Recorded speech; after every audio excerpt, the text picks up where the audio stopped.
Hello and welcome, croeso, or today I have to say filta, which is my attempt at Irish Gaelic, because it's March the 17th, which as everyone knows is today when everyone celebrates Ireland's favourite Welshman, St. Patrick, born not far from here, near Cowbridge. Now, by what? Well, you stop believing with coincidences after a while, because I'm proofing and preparing the reissue of King Arthur Conspiracy, and the second volume of that is all about migrations from Britain to America.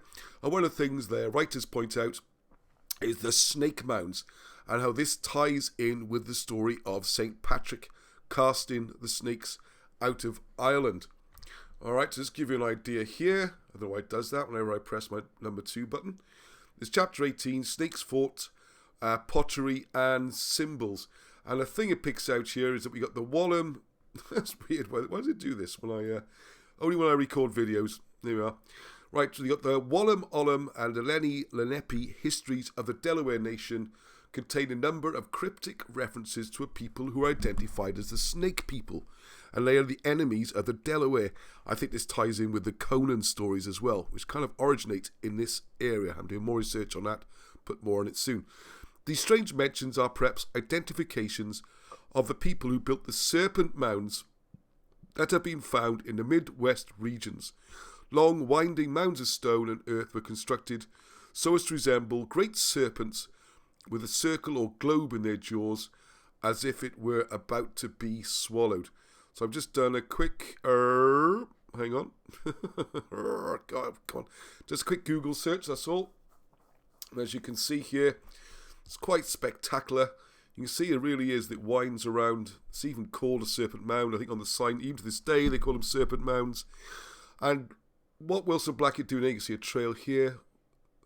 And you got the earth being swallowed by the serpent, which could just be a coincidence, could be Native American. I mean, that's the official policy. Nothing before Columbus. It's a doctrine. No amount of evidence could change that. And I've also got on my videos an interview, you can see, looking at, like, I think it was a million miles of walls, winding snakes like this. Now, this ties in with St. Patrick, because one of his great claims, as I'm sure you're aware, is that he's supposed to have rid Ireland of snakes. But, I mean, it's a really nonsense story when you think about it. For a start, in Britain, there's hardly any snakes. I mean, there's grass snakes, slow worms, then you've got adders, stroke vipers, which are poisonous, unlikely to kill you, but they are slightly poisonous. You don't have those two poisonous snakes in Ireland. We do have, I mean, there's a story in the book where Wilson and Blackett has shown a 4-foot long grass snake. So that doesn't make any sense. And what was he casting out? It's a bit of a fairy tale anyway.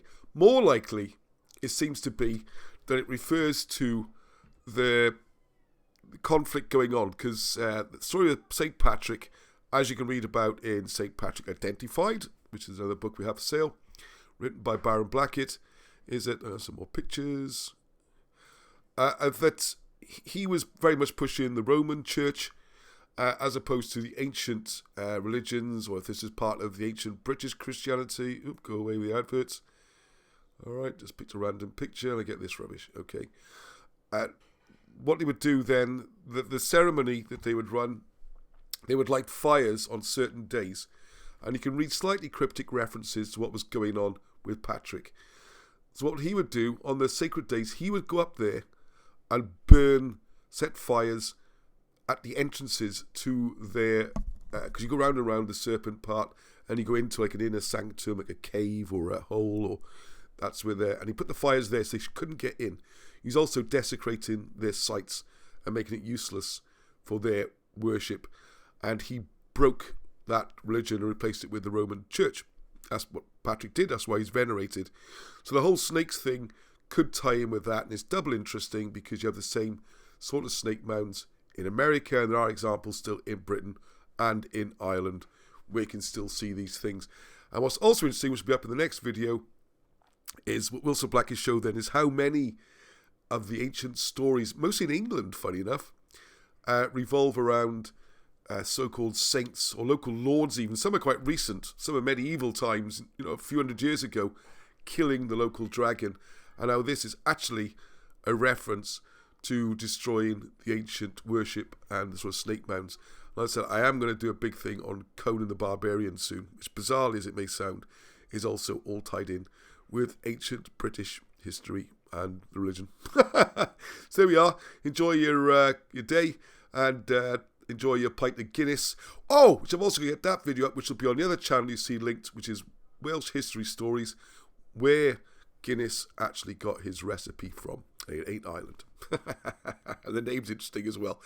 So I'll look for that one on the other channel. Please subscribe to that one as well. And don't forget, hit the notifications. Lots more videos coming up. Till the next time, Heddwch.